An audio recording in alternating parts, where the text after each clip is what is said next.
Set a course for the next review and engage.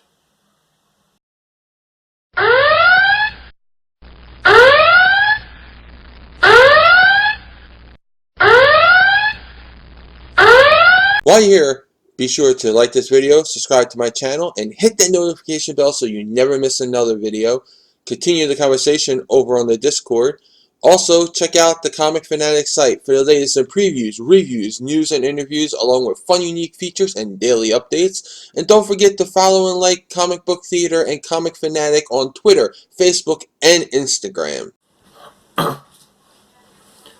everybody out there in the Star Trek universe, welcome back to the Comic Book Theater. Jay here with another review. So I'm going to be reviewing Star Trek Picard Countdown #1. This is the first issue of 3 that is going to tell us the fill in the gaps between Star Trek Nemesis and Star Trek Picard Season 1. So let's get right on to it.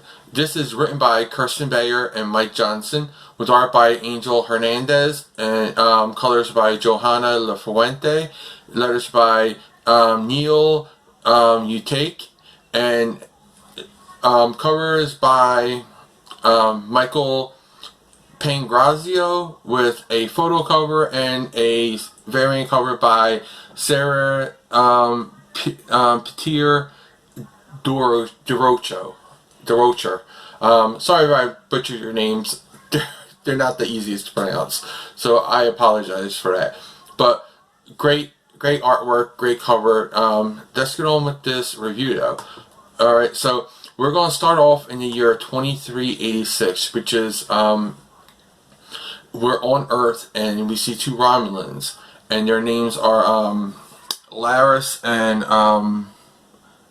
Zybin, and they're at Chateau Picard, and they're, seeing the grapes, and they're like, well, why are we doing here? You see, we're not welcome. And she's like, he welcomed us, and what else can we do but come here when he wants us? And then the next one we see a year before that. We go back to 2385, and we're on Mars, and Utopia Planitia is where we're actually at. And we see Geordi. He's looking out at the shipyards at Utopia Planitia, and someone comes in and is like, Commander LaForge, you have a communique from Admiral Picard. He puts it up on screen, and we see Picard on the bridge of a ship, and he says, hey Geordi, what's up and everything. And Geordi tells him that they should have the first fleet of these rescue ships, evacuee ships, to be done within the next year. So within the, very soon. I forget exactly how long he says. Let me say. It's almost ready. We might actually pull this off, he says. So he doesn't give an exact time, but he says they're almost ready and they should be able to get pulled off soon. And he's like, okay. So Picard heads over to Romulus in the neutral zone, past the neutral zone into Romulus, and he is told by the Senate that they need to go to a planet, and the planet that they're going to is actually let me say Uyat Beta, and it's supposed to be an uninhabitable planet, but it's the Romulans. They lie about everything. They keep everything secret. They lie about everything, and we find out that it's actually populated, and they had to evacuate 10,000 people. So they go there, and they can't scan because they got devices down on Romulus, on the planet, that deflect scanners, and plus there's a rule that you're not allowed to scan them. So Picard doesn't obey by that, but he says, he notes in his log that, even if I wanted to, I couldn't because of what they got, the equipment that they have down there. And then he waits for them to contact. They finally contact him and his first officer,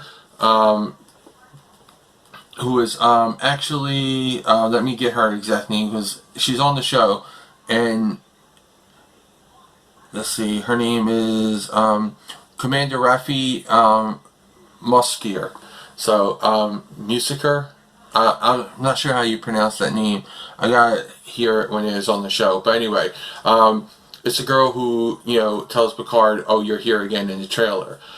She's going to be there, and she's the first officer, and she's telling Picard, they're ready for us, and they're teleported down. Those two, no one else. They're in the Great Hall. No one's there to meet them, and just as they're like, oh, let's go explore, here they come, and they're walking through these secret corridors and all this, and then they go out to this beautiful area, like a vineyard, overlooking a vineyard, and they're told that this isn't a normal settlement by the Romulans, and the governor says, normally there are protocols that you can't do, you can't go around, you have to be limited on where you can go, you can't talk to certain people, but here, we're more relaxed than the Romulan Empire would like, so you are free to do whatever you want and talk to whoever you want. So Picard and the first officer, they do that, and they go look at the vineyards, and they see the fruit and all that, but they also see that there's indigenous people here, natives, and their names are Ikal and Ijav, and Picard's shocked, and he's like, oh, there's other people here, and he was like, yes, they're the indigenous people, they're nothing, we bring Romulan culture to them, and they agree to work for us. And the first officer is like, slave labor, that's what it sounds like, and Picard's like, I didn't know there was other species here. He was like, yes, there are. And he was like, how many are there? He was like, a couple of million, and he was like, we can't accommodate that, we were sent here because we thought it was 10,000 people, we can't accommodate that number. And he was like, you will do it, they're no more important than, the leaves or the trees, they're no more important than that. And Picard's like, no, they're sentient beings, they're higher life forms, we can't just leave higher life forms. And he goes to see the governor, and he tells the governor, my orders are to rescue all sentient life form in this sector. And she's like, you would do what you're told to do. And he was like, that's not my orders, and it goes against my orders, and it goes against Starfleet's mandates itself. And she's like, well, one way or the other, we're going up to your ship, and we're going to hold you here until we can figure out a way to do that. And she puts Picard and the first officer, in brigs. So that's where we leave off with. So this is a really good, solid issue. I thought it was nice. The first introduction to this world of what happened. The uniforms look freaking cool. I wish these were the uniforms for the series, Picard, because they look a little bit different than the, I think the ones that we're getting in Picard series, they look a little bit too much like the Star Trek Next Generation, where this one looks like an evolution of the Star Trek Next Generation uniforms.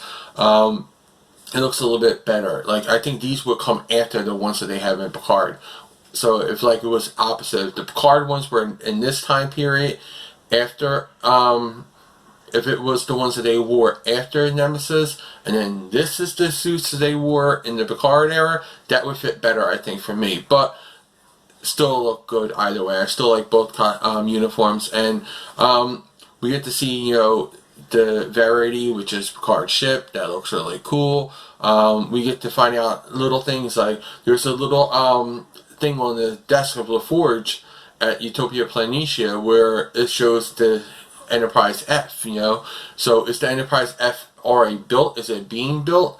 And we find out that there is a captain of the Enterprise. It's not Will, because Will and Deanna are both on the Titan still. And Geordi's on Utopia Planitia, so it's not him. So who is the captain? Could it be Worf? Could Worf finally be a freaking captain?